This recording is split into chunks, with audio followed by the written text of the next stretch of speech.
একটা বিয়ে বাড়িতে যে কী ধরনের ট্রেডিশন থাকে এটা শুধুমাত্র গ্রামে গেলেই আসলে বোঝা যায়। গ্রামের বিয়েগুলোতে কিন্তু আরও অনেক বেশি ট্রেডিশন থাকে।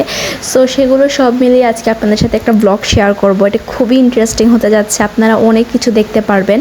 তো এই যে দেখতে পাচ্ছেন, এটা হচ্ছে সন্ধ্যার দিকে, মানে বরের বাড়ি থেকে কনের বাড়িতে হচ্ছে এই পান সুপারি দেওয়া হয়। এটা আমি জানি না আর কোন কোন অঞ্চলে হয়ে থাকে, বাট আমাদের সিলেট অঞ্চলে এটা খুব সুন্দরভাবে করা হয় এই অনুষ্ঠানটা। এখানে হচ্ছে পানটাকে হচ্ছে সুপারি দিয়ে পূর্ণ করে তারপর এটাকে পাঠানো হয়। আর এটা হচ্ছে পরের দিন বরের হলুদ গোসলের ক্ষেত্রে এটা করা হয়। এখানে দেখতে পাচ্ছেন হলুদ, এটা একদম কাঁচা হলুদ বেটে রাখা হয়েছে। আর হচ্ছে আছে একটা ঘাস, এই ঘাসের নামটা আসলে আমার এই মুহূর্তে মনে পড়ছে না। আর এখানে আছে ধান। আর এখানে দেখতে পাচ্ছেন কলস, এই কলসটা দিয়ে কিন্তু পুকুর থেকে পানি আনা হবে। আর এই দিকটাতে হচ্ছে আমরা একটু ফুলের দোকানে আসলাম, যেহেতু বিয়ের দিন একটু ফুল লাগবে আমাদের, এর জন্য হচ্ছে আসছি।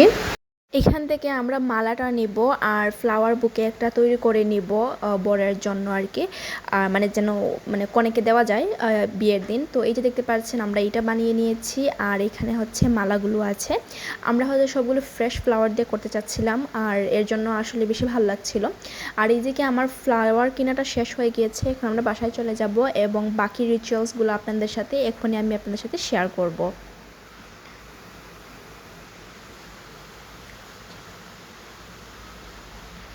তো এই যে দেখতে পাচ্ছেন চলে আসছি, এখানে হচ্ছে বরের গোসলের জন্য এই আয়োজনগুলো করা হয়েছে। এখানে হচ্ছে একটা কলা পাতার মধ্যে হলুদ, তারপর ধান, তারপর ঘাস এগুলো রাখা হয়েছে। আর এই যে দেখতে পাচ্ছেন এই একটা হচ্ছে, এটা একটা ট্রেডিশন আমাদের গ্রামের বাড়িতে এটা হয়ে থাকে যে পুকুরের মধ্যে এরকম একটা জিনিস ছেড়ে দেওয়া হয় এবং একটা ছুরি বা কাঁচি দিয়ে এটাকে হচ্ছে আগুনটা নিভিয়ে দেওয়া হয়। তো এটাও হচ্ছে মানে গোসলের আগে এটা করতে হয়। তো এই জন্য আমি হচ্ছে এটা ফার্স্ট টাইম দেখতেছি এবং আপনাদের সাথে শেয়ার করতেছি। আমি আসলে এক্সপ্লেন করে বুঝাতে পারছি না, বাট এটা কীভাবে হয় আশা করি আপনারা দেখে বুঝতে পারছেন। এটাকে হচ্ছে পানিতে ভাসিয়ে দেওয়া হয়। আর এরপর হচ্ছে এখান থেকে পুকুর থেকে পানি নেওয়া হবে, মানে বরের গোসলের পানিটা পুকুর থেকে নেওয়া হয়। আর আমাদের পুকুরের পানিটা কিন্তু অনেক পরিষ্কার, এটা পরিষ্কার রাখা হয়, এখানে কোনো মাছ চাষ করা হয় না, খুবই পরিষ্কার পানি, এর জন্য হচ্ছে আরও ভালোভাবে নেওয়া যায়। তো এখানে হচ্ছে পুকুর থেকে পানি নেওয়া হচ্ছে এবং বাকি রিচুয়ালসগুলোর ব্লগ কিন্তু আমি আপনার সাথে নেক্সট টাইম শেয়ার করব। আজকের মতো এখানে বিদায় নিয়ে নিচ্ছি। আল্লাহ হাফেজ সবাইকে, আসসালামু আলাইকুম।